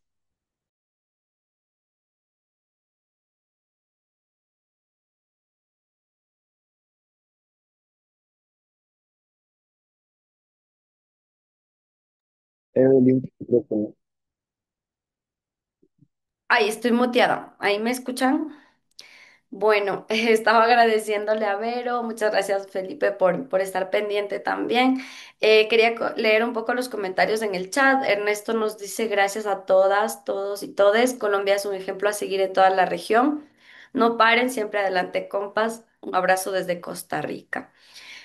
Por acá, bueno, como se armó un poco un diálogo entre en el chat, pues Bastian nos decía en respuesta a Manu que la reducción de daños inició en el proceso de la pandemia del VIH, cuando pues se negaban los gobiernos a admitir que había una crisis de salud pública. Y bueno, pues un poco hablaba del tema de desinformación. Creo que sobre el tema de VIH justamente tenemos aquí a personas que pues viven con VIH y que viven con esta situación y que son activistas y líderes también de la investigación. Entonces, no sé si por ahí quisiera sumar algo respecto a este tema, Rau. ¿Me recuerdas la pregunta que se me fue entrecortada la señal? Sí, un poco lo que pasa es que en el chat se vino conversando, se venía dialogando entre Manu y Bastian un poco sobre el tema de lo que está pasando, bueno, desde lo que ha pasado con el tema de el COVID y del VIH. No sé si de pronto alguno de ustedes quiere como hacer una pregunta más directa, aprovechando que tenemos a Rau, Manu o Bastian sobre este tema del VIH o del COVID también. Sí, Felipe. Hola, no, pues yo simplemente, más que una pregunta, y para complementar quizás lo que dice Raúl, puntualmente un tema de VIH, yo sí creo que es importante reconocer la reducción de riesgos y daños como un tema, pues que no es nuevo, es un tema como bien lo manifestaba Bastián, viene con todo el tema de VIH hace bastantes años, y que efectivamente con Raúl hemos discutido, con Ver, que pues estamos en un espacio justo discutiendo esto. Y es como, pues el VIH en muchos casos, en muchos aspectos fue un poco el tema o la situación un poco que permite movilizar muchísimos campos de la reducción de riesgos y daños. Y justamente hablábamos con Raúl que mucho de lo que Colombia está pensando en temas de reducción de daños ahora, que es un poco no centrarnos en un consumo, no centrarnos en una sustancia per se, que no digo que esté bien o mal, fue como llegó en el caso de Colombia con el tema de la heroína, y ahora es pensarnos, venga, pues primero no solamente heroína, es una cantidad de sustancias, y es no centrarnos en las sustancias, sino en las personas, y justamente en cómo logramos afrontar estas brechas de desigualdad y de falta de acceso a servicios que tienen las personas porque están en casa. Y es como justamente hacemos todo un acompañamiento mucho más amplio, mucho más integral, y en esta lógica de integralidad que siempre hablamos, pero pues que a veces no se materializa. Y con Raúl decíamos, quizás el VIH lo que ya se viene haciendo hace mucho rato y por eso tenemos allí siempre como muy de la mano. Entonces, simplemente para decir, quizás la reducción de riesgos y daños no es algo para nada nuevo, es simplemente lo manifiesto como lo decían allí, efectivamente con todo el tema eh, del VIH fue quizás en el caso de Colombia puntualmente, y estoy seguro, y me corregirá, de América Latina, fue que comenzó a movilizar muchas acciones de lo que ahora tenemos, pero sobre todo, eh, pues también ahí aprovecho para decirles que esa es la apuesta que tenemos y lo que hablaba ahorita Vero, Carlos, Alejandra, de esta apuesta latinoamericana de cómo realmente pues, en nuestros países las lógicas de desigualdad son gigantes, la falta de acceso a servicios son gigantes, la negación de servicios es gigante, cómo justamente logramos comenzar a movilizar acciones es en la reducción de vulnerabilidades y cómo justamente la reducción de riesgos y daños pues, es una apuesta desde lo comunitario, desde cómo también las comunidades y las personas también responden a sus necesidades en muchos casos y ha sido históricamente así y cómo justamente pues logramos un poco movilizar esta lógica de reducción de daños desde y con las comunidades y con nuestras necesidades propias de nuestros territorios. Obviamente creo que quizás la conversación un poco se movía como en esa lógica.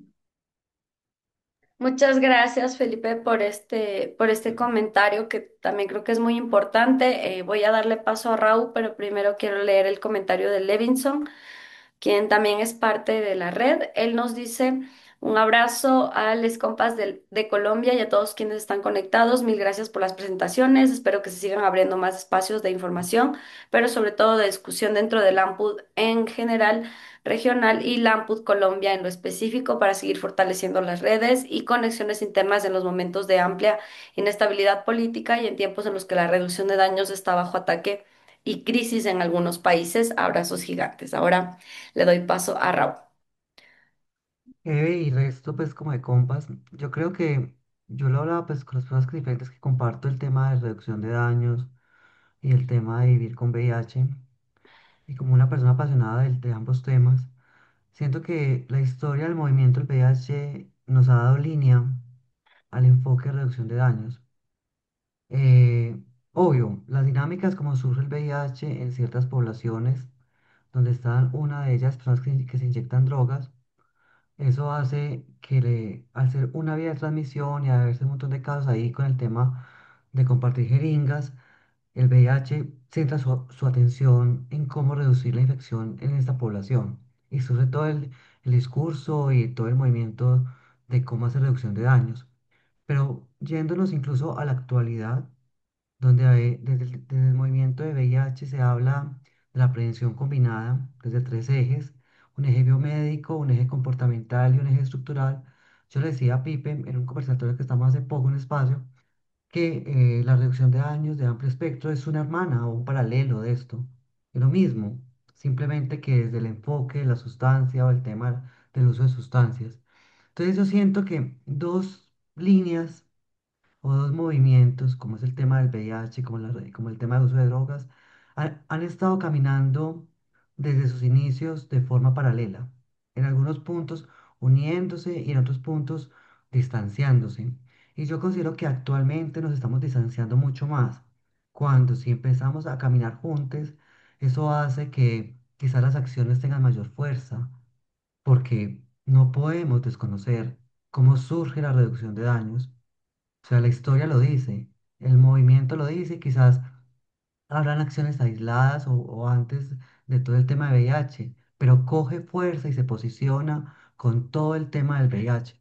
Por eso es que quizás que pongamos en el Zoom las personas que vivimos con VIH y que usamos drogas, pueda dar pinceladas de acciones o puntadas de cómo hacer movimiento político y reivindicación de derechos, porque esa intersección muestra en cierta forma cómo el uso y la epidemia de VIH y ahora las endemias, porque pues tenemos que pensar en clave de VIH, tenemos que pensar en clave de Mpox, tenemos que pensar en clave de hepatitis, y cada una de todo lo que gira en torno al chemsex, que es un mundo donde cada vez nos vamos alejando más porque cuando hablamos de sexualidad, de placer, sentimos que estamos yéndonos en contravía de lo que es justamente la reducción de daños.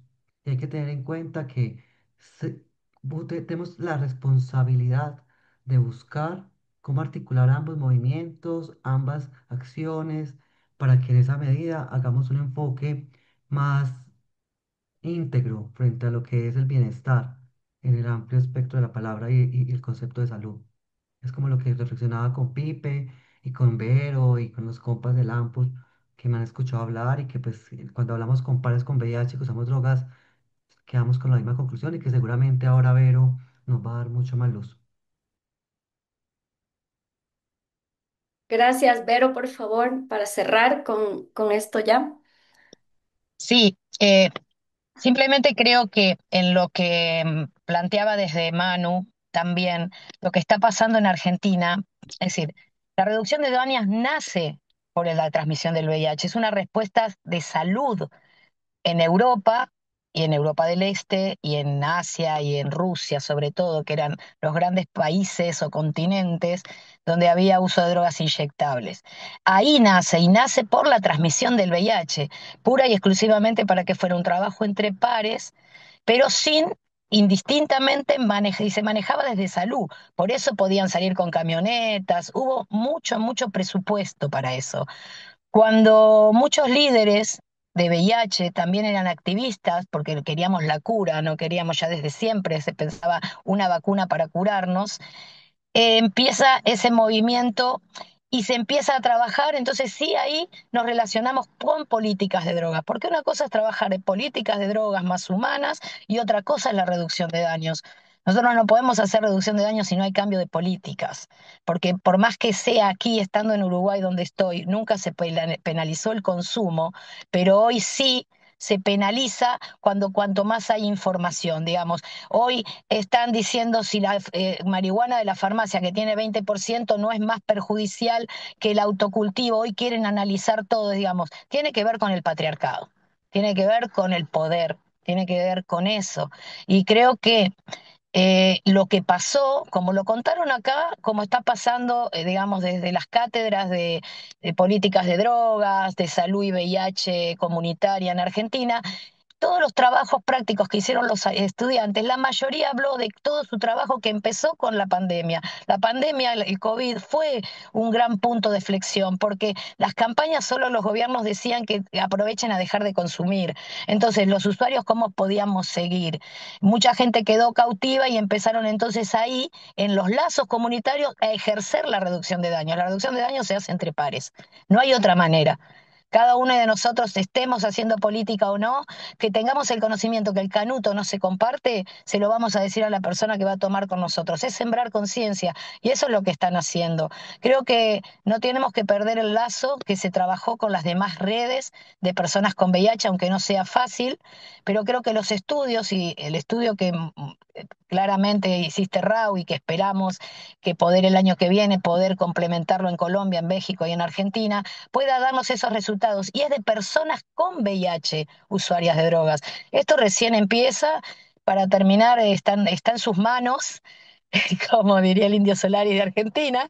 La historia para siempre, ahora y en adelante, está en sus manos, que son los jóvenes, y que yo estoy muy feliz, lo vuelvo a repetir, de que haya tanto conocimiento y sobre todo tanto poder académico en este Lampud que se está gestando y que me consumo a Levinson, que podamos otra vez reanudar los diálogos desde la sinceridad, desde el cuidado y desde el amor con Lampud, y que los próximos webinarios nos ayuden a seguir gestando y sobre todo con los bajos recursos que hay, poder potenciarlos y que realmente se vea cuál es el consumo en Latinoamérica y el Caribe, porque todos tenemos sexo.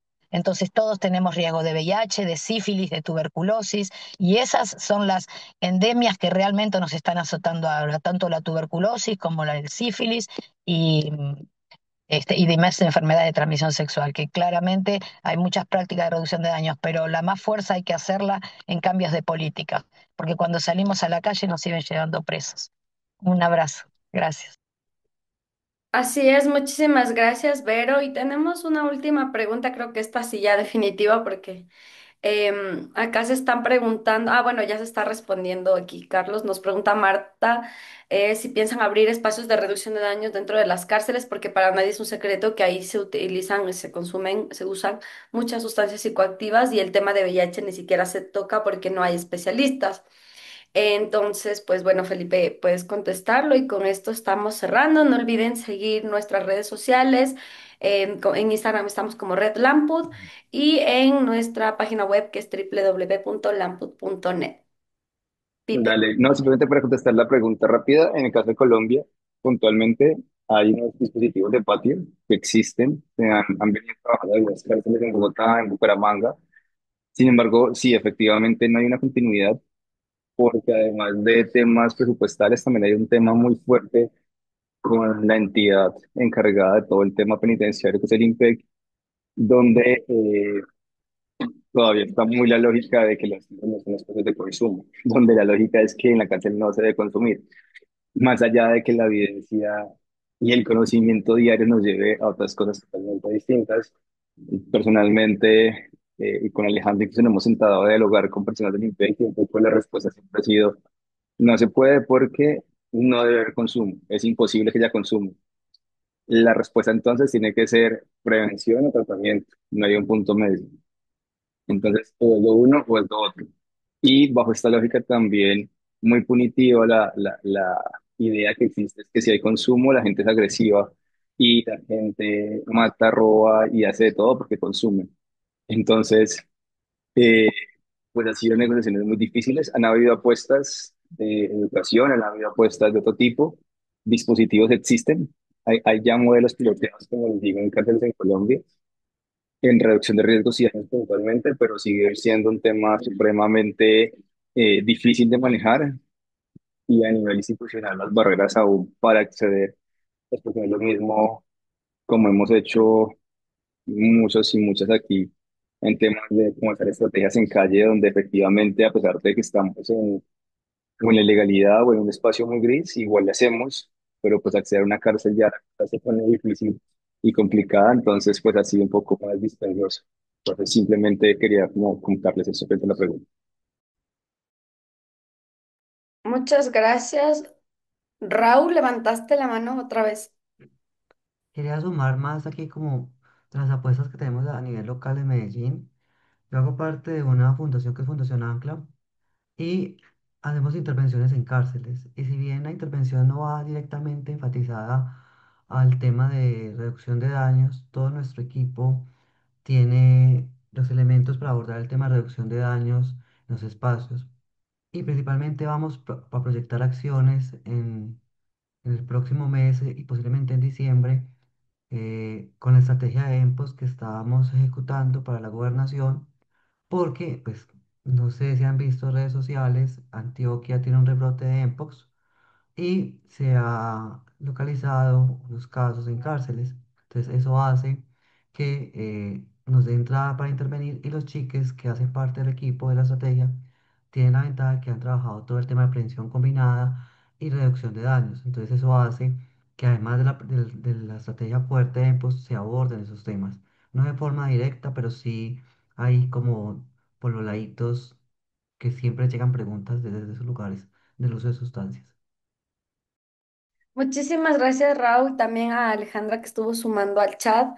Estos sesgos que todavía existen y que realmente pues no solo pasa en Colombia, sino que creo que es una situación de la región y en algunos países todavía es peor, como lo que hablaban del caso de El Salvador. Así que nada, agradecerles nuevamente a todos nuestros ponentes, a Raúl, a Alejandra, a Verónica, a Pipe, a Carlos, y esperar que podamos vernos pronto en el siguiente webinar para el siguiente país, que asimismo pues lo vamos a organizar para 2026. Y que tengan una linda noche y pronto les estaremos igual comunicando por las redes cuando estén subidos los materiales para que también puedan revisar las presentaciones. Gracias nuevamente y un abrazo.